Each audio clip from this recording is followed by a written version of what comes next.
Hari ini kita ketemu lagi tanggal 13 Juli. Kita akan baca dari diary nomor 1489. Ini bimbingan rohani ya, bimbingan rohani. Cukup panjang. Kita akan baca sama-sama secara perlahan. Kita mulai ya. Dalam nama Bapa dan Putra dan Roh Kudus. Amin. Santa Faustina, engkau berkata bahwa misimu tidak akan berakhir karena kematianmu. Dan kami percaya engkau tidak akan melupakan kami. Yesus juga berjanji kepadamu, bagikanlah rahmat-rahmat kepada siapa saja yang engkau kehendaki dan kapan saja engkau mau. Berdasarkan hal tersebut di atas, kami meminta doa syafaatmu Santa Faustina, terutama untuk rahmat yang akan kami butuhkan, yaitu rahmat kesetiaan pada inspirasi Roh Kudus dan menjadi orang yang suci. Tolonglah kami agar percaya pada Yesus seperti yang Engkau lakukan dan memuliakan Tuhan di setiap saat dalam hidup kami. Amin. Dalam nama Bapa dan Putra dan Roh Kudus. Amin. 1489 ini bicara tentang percakapan Allah yang Maha Rahim dengan jiwa yang sempurna. Jiwa katakan, Tuhanku dan Guruku, aku ingin berbicara dengan Engkau. Kata Yesus, berbicaralah anakku terkasih, sebab aku selalu mendengarkan. Aku menantikan Engkau. Apa yang ingin Engkau bicarakan? Jiwa, Tuhan, pertama-tama perkenankanlah aku menumpahkan isi hatiku pada kaki-Mu dalam ucapan syukur yang harum atas begitu banyak berkat yang Kau limpahkan atasku. Kalaupun aku mau, aku tidak akan mampu menghitungnya. Aku hanya ingat bahwa dalam hidupku ini tidak sedetik pun aku tidak mengalami perlindungan dan kebaikan-Mu.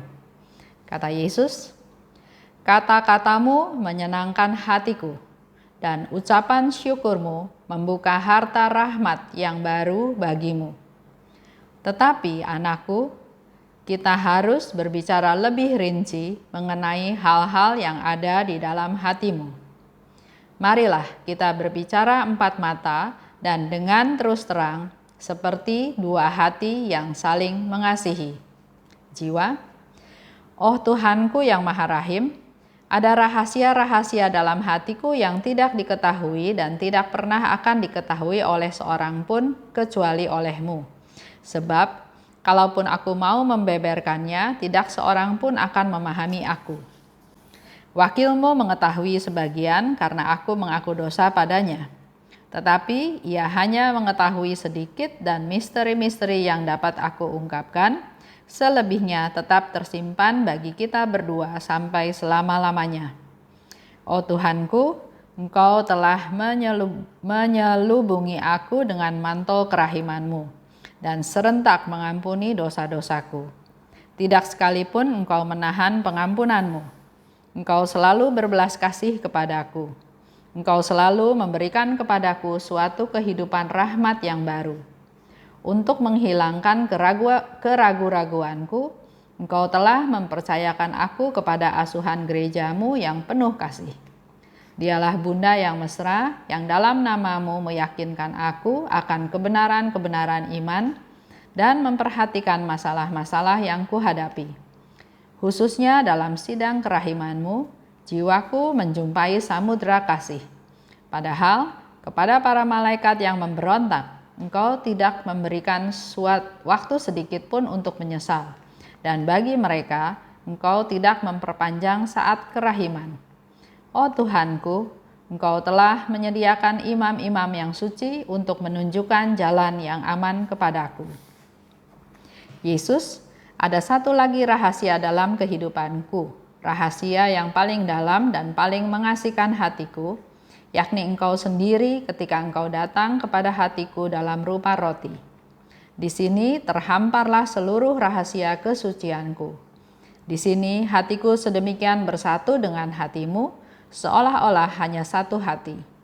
Di sini tidak ada lagi rahasia, sebab semua yang kau miliki menjadi milikku, dan semua yang aku miliki menjadi milikmu. Begitulah kemahakuasaan dan mukjizat kerahimanmu. Semua lidah manusia dan lidah malaikat bersama-sama tidak mampu menemukan kata-kata yang memadai untuk mengungkapkan misteri kasih dan kerahimanmu ini. Setiap kali aku merenungkan misteri ini, hatiku tenggelam dalam suatu ekstase kasih. Dalam keheningan, aku menyatakan segala sesuatu kepadamu, Tuhan, sebab bahasa kasih tidak memerlukan kata-kata. Tidak satu denyut jantungku pun lolos darimu. Oh Tuhan, begitu besar kerelaanmu sehingga Engkau berkenan turun kepadaku, dan besarnya kerelaan itu membangkitkan dalam jiwaku kasih yang semakin besar akan Dikau, satu-satunya sasaran cintaku. Kesatuan hidup menjadi nyata dalam kemurnian yang sempurna, dalam kerendahan hati yang tulus, dalam keheningan yang lembut, dan dalam gairah yang bernyala-nyala demi keselamatan jiwa-jiwa. Oh Tuhanku yang paling manis, ketika hatiku terombang-ambing di antara dua hal, setiap saat Engkau mengawasi aku dan mengilhami aku bagaimana aku harus bertindak dalam situasi itu. Seringkali Engkau sendiri campur tangan dalam mengambil keputusan yang sulit, tapi tidak terbilang banyaknya, lewat pencerahan yang tiba-tiba, Engkau membuat aku mengetahui apa yang lebih menyenangkan hatimu. Oh, betapa banyaknya contoh pengampunan yang tidak diketahui oleh seorang pun. Betapa seringnya Engkau mencurahkan ke dalam jiwaku keberanian dan ketabahan untuk terus maju. Engkau sendirilah yang menyingkirkan halangan-halangan dari jalanku dengan campur tangan secara langsung dalam tindakan-tindakan manusia. Oh Yesus, segala sesuatu yang telah kukatakan kepadamu hanyalah bayangan suram dari apa yang terjadi di dalam hatiku. Oh Yesusku, betapa berkobar-kobarnya keinginanku agar orang-orang berdosa bertobat. Engkau tahu apa yang kulakukan untuk memenangkan mereka bagimu. Setiap pelanggaran terhadap ketetapanmu menggoreskan luka yang dalam di hatiku. Dalam membela kerajaanmu, aku tidak menghemat entah kekuatanku, entah kesehatanku, entah kehidupanku sendiri. Memang, usaha-usahaku tetap tidak terlihat di bumi.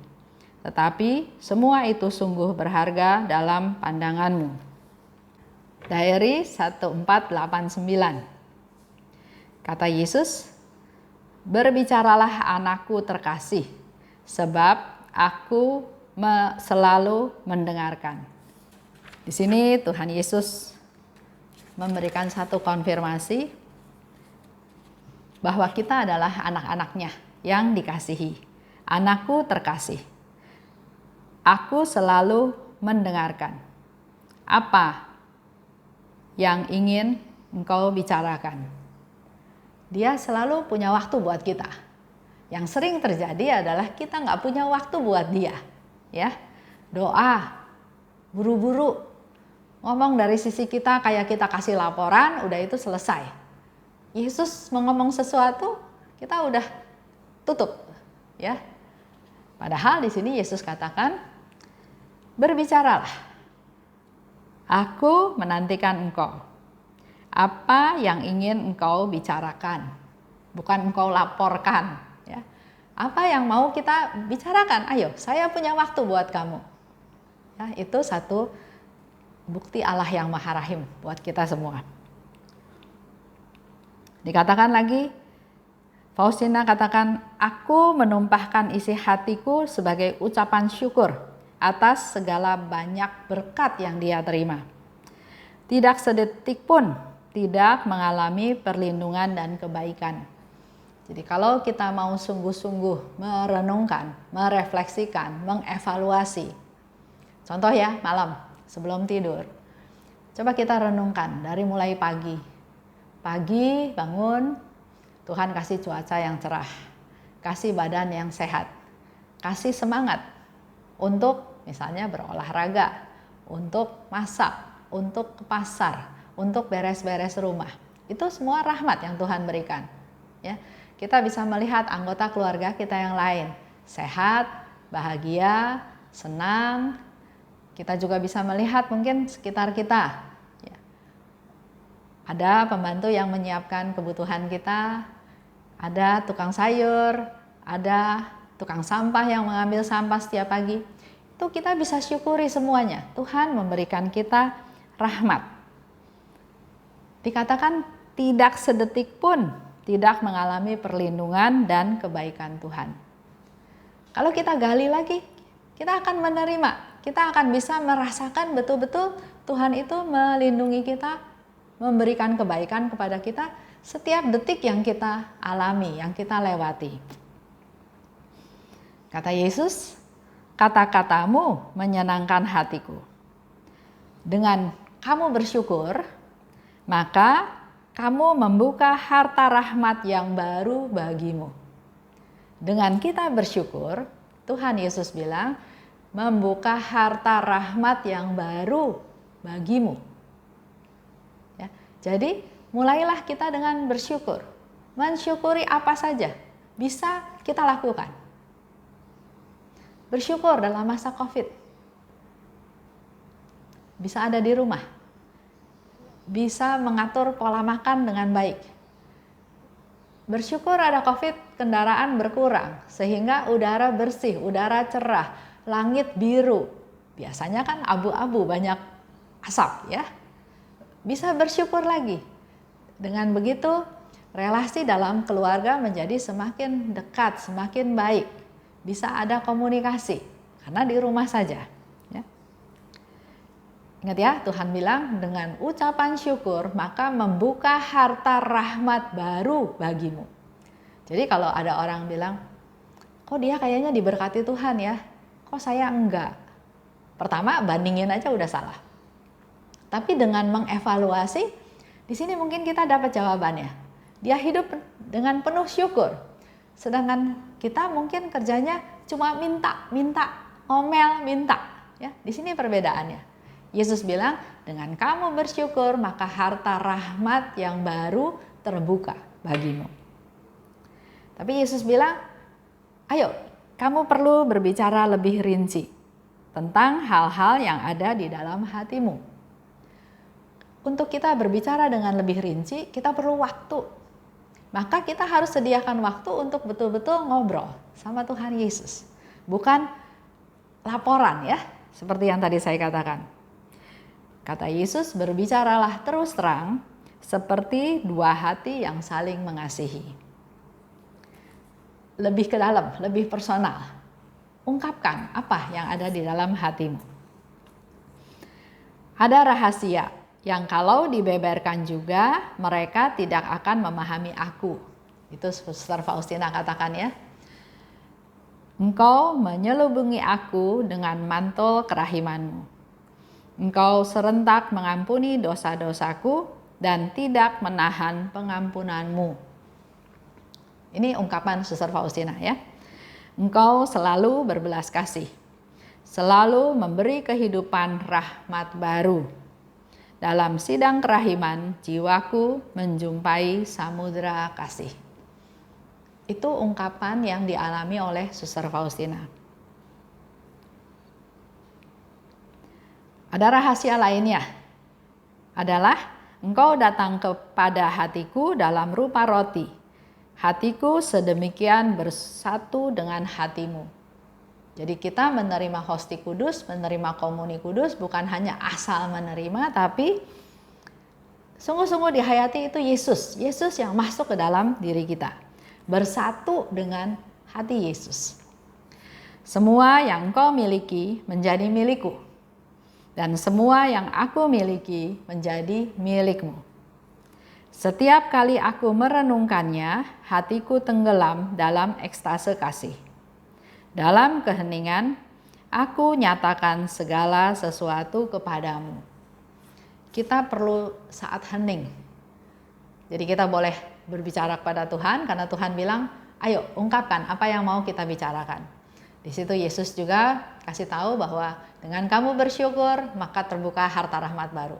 Ayo bicara lagi lebih rahasia, lebih dalam lagi, lebih rinci lagi, lebih personal lagi, lebih detail lagi. Sampai ke satu titik ada saat hening. Saat kita diam, saat kita mendengarkan suara Tuhan. Begitu besar kerelaanmu sehingga engkau berkenan turun kepadaku. Dan besarnya kerelaan itu membangkitkan dalam jiwaku kasih yang semakin besar akan dikau, satu-satunya sasaran cintaku. Kesatuan hidup menjadi nyata dalam kemurnian yang sempurna, dalam kerendahan hati yang tulus, dalam keheningan yang lembut, dalam gairah yang bernyala-nyala demi keselamatan jiwa-jiwa. Tak terbilang banyaknya lewat pencerahan, engkau membuat aku mengetahui apa yang lebih menyenangkan hatimu. Oh Yesus, betapa berkobar-kobarnya keinginanku agar orang berdosa bertobat. Setiap pelanggaran terhadap ketetapanmu menggores luka yang dalam di hatiku. Dalam membela kerajaanmu, aku tidak berhemat pada kekuatanku, pada kesehatanku, pada kehidupanku. Walau usahaku tidak terlihat, tapi semua berharga di pandanganmu. Ini yang di-sharingkan oleh Suster Faustina. Jadi dia punya keinginan untuk supaya jiwa-jiwa bertobat. Yang dilakukan berdoa, berkorban. Dia katakan dia nggak mau hemat dengan kekuatan dia. Kalau saya masih punya kekuatan, saya bisa bela jiwa tersebut untuk bertobat, saya pakai kekuatan saya. Kesehatan saya juga nggak saya simpan-simpan untuk saya sendiri. Saya mau pakai kesehatan saya, kondisi tubuh saya untuk menyelamatkan jiwa-jiwa. Dia juga nggak mau berhemat terhadap kehidupannya. Saya mau memberikan kehidupan saya mau memberikan kesehatan saya mau memberikan kekuatan saya untuk keselamatan jiwa-jiwa, untuk pertobatan orang-orang yang berdosa. Ya, di situ dikatakan lagi hal yang lain yang dia lakukan juga, bahwa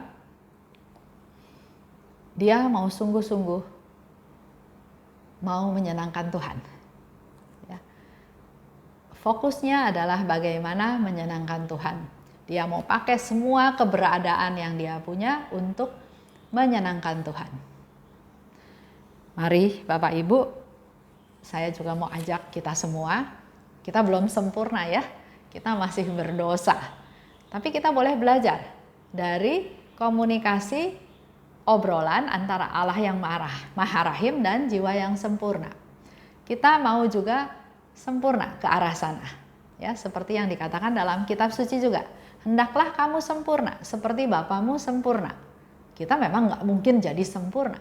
Tapi punya niat, punya keinginan, punya tujuan, punya langkah, punya rencana untuk menjadi sempurna. Seperti yang tadi Suster Faustina sudah sharingkan. Dalam kemurnian yang sempurna, kita harus punya jiwa yang sempurna. Ya, kita harus punya kemurnian, ketulusan, kejujuran.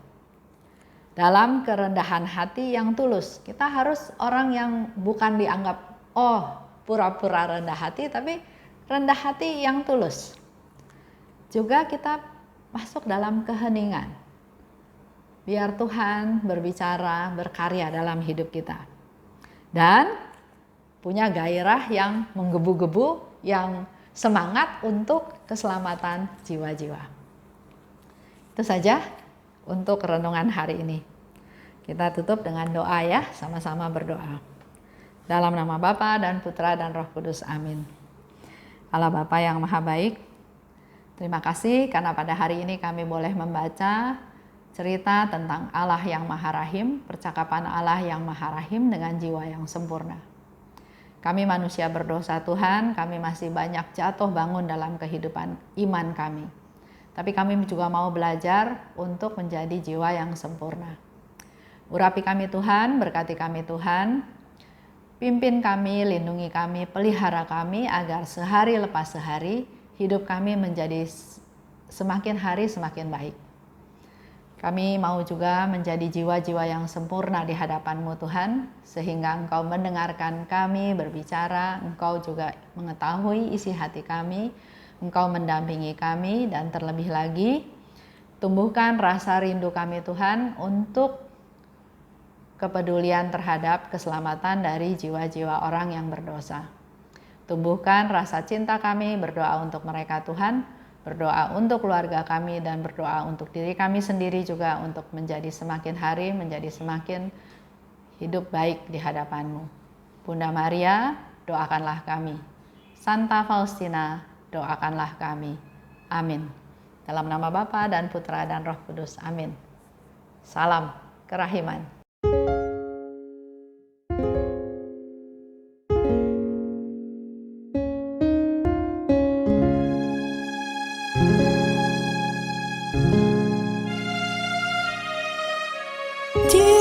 Jesus, divine mercy.